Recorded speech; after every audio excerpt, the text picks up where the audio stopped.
Hi everybody, it's Susie here. It's week 9 of Pictures at an Exhibition project. We're coming towards the end of this term's videos, just one more week after this one, and then we'll be back in term 2 in the new year with a different series of videos where I'll be conducting you and a larger ensemble of SEO players, which is really exciting. But this week we're looking at the hut on hen's legs, or Baba Yaga.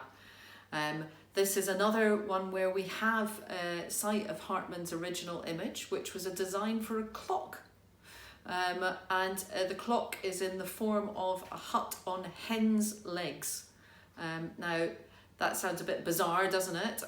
But this is a hut that was supposedly the home of the Russian folklore witch Baba Yaga.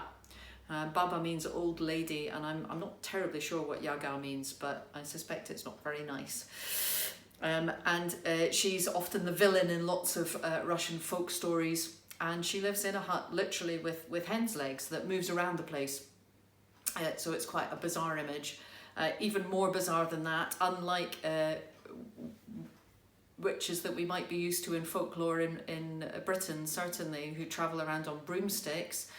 She travels around in a mortar, which she propels with the pestle, as in a pestle and mortar that you grind herbs in. That's her traditional mode of transport, which is really quite bizarre.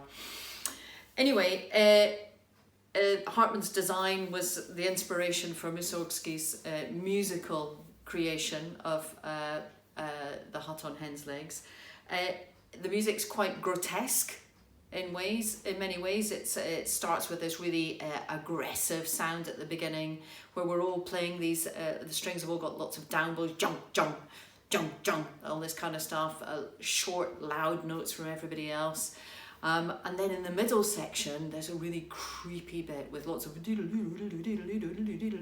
the tune right down on the bass instruments, which is really exciting. So we hear it in the tuba and the double bass and the bassoon part. Which is fantastic, and it sounds really creepy, and then the exciting music from the start comes back.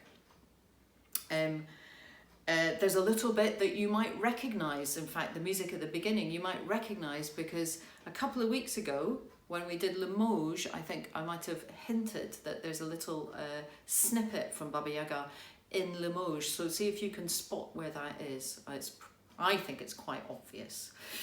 So Baba Yaga's hut, it's like she gave this hut a superpower to be able to run around on its hen's legs, and move itself around the place. So this week I'd like you to imagine what inanimate object you would like to give superpowers to, and what would that superpower be. All right, so I don't mean to yourself or to your cat or anything like that. I mean an inanimate object. So Katrina chose her trumpet, and she chose to give it the superpower of being able to play really high notes. Like she said to me, I would give it the power to play as high as the moon.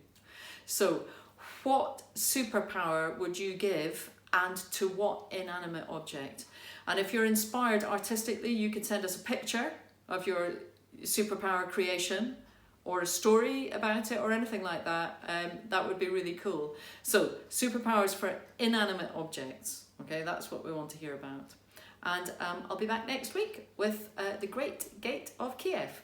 Have fun this week. It's really exciting music. I hope you really enjoy playing it, and we'll see you next week. Okay, bye.